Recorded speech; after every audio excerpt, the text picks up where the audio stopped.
안녕하세요. 저는 동화작가 김경옥입니다. 불량아빠 만세, 거울공주, 말꼬랑지 말꼬투리, 마녀의 못된 놀이, 세장의 욕망카드, 공양왕의 마지막 친구들, 이런 책들이 있습니다. 글을 쓰는 많은 직업들이 있어요. 근데 그 중에서도 저는 이 동화작가라는 것에 대해서 큰 자부심을 느끼고 있는데요. 우리 사람들에게는 어떤 그 고향과도 같은 그런 순수한 그 안에 숨겨진 그런 세계가 있다고 생각을 하거든요. 그리고 이 동화라는 것은 사람이 태어나서 처음으로 만나는 첫 문학이기도 하고요. 사실은 또 어머니들 뱃속에 있을 때 태교동화부터 동화를 듣고 있잖아요, 아이들이. 그러니까 인간이 만나는 첫 문학이면서 또 인간이 가장 지향해야 하고 어떤 순수하게 간직해야 될 그런 고향 같은 그런 문학이라고 생각하기 때문에 일단은 이제 많이 읽어야 되겠죠.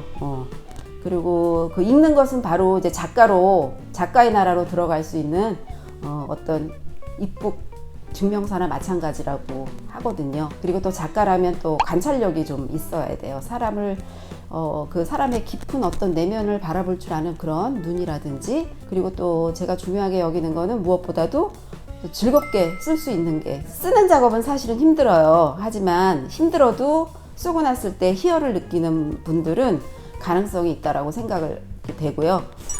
이 아동 출판계는 굉장히 많은 책이 지금 쏟아지고 있거든요. 그리고 많은 책을 써내야 돼요. 사실은 아이들이 그 완성된 인격체가 아니기 때문에 그 아이들에게 읽혀야 될 책들은 상당히 많아요. 그래서 순수 문학 책도 필요하지만 경제, 사회, 문화, 역사, 예술, 다방면에 걸친 이런 책들이 계속 끊임없이 그 출판되어야 되는 상황이거든요.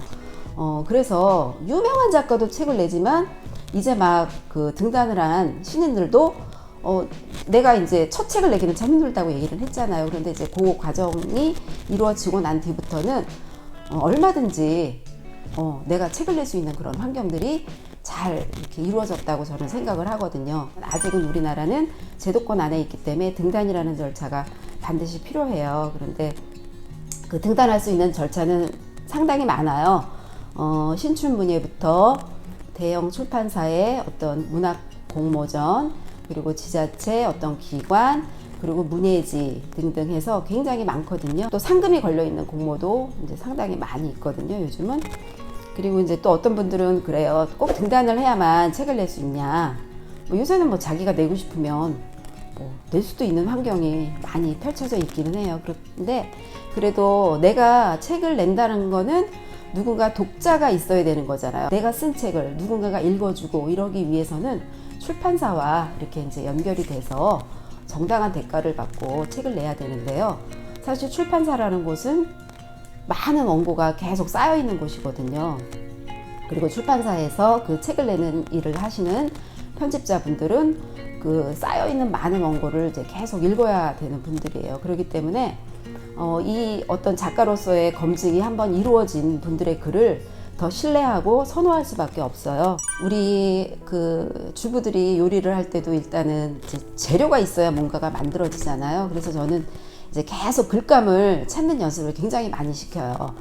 그래서 일단은 글감을 자꾸 메모해 두는 그런 것들이 필요하다라고 생각을 하거든요. 이게 이 글감이 되겠다, 안 되겠다, 이 판단은 미리 할 필요가 없어요. 아까 제가 그 작가라는 사람들은 경계를 허무는 사람들이라고 그랬잖아요. 이 소재가 된다, 안 된다, 이거를 미리 판단할 필요 없이 그냥 뭐든지 이것도 글감이 되지 않을까 싶은 것들을 끊임없이 계속 메모를 하게 하고 어떤 서사를 만들어내게 하는 거죠. 즐겁게 도전해 보라고 말씀드리고 싶어요. 그 창작의 작업은 정말 보람되고 즐거운 거거든요. 이 만들어낸다는 거, 무에서 유를 창조한다는 거. 그래서 겁먹지 말고 때로는 정말 조금 만만하게, 그래 가볍게 한번 해볼까? 이런 생각으로 도전해 보는 것도 저는 좋다고 생각을 합니다. 이렇게 동화 공부를 하는 이 과정이 때로는 정말 결실도 없는 것 같고 막 다 흩어져 버리는 것 같고 이런 생각이 들 때도 사실은 있어요. 그런데 어떤 그 내공이 쌓이고 하다 보면은 굉장히 이렇게 어느 순간에 이렇게 확 터트려지는 그 시점을 분명히 만날 수 있거든요. 자신의 감추어진 능력, 그리고 잠재력과 가능성을 믿어보고 한번 즐겁게 도전을 해보라고 말씀드리고 싶습니다.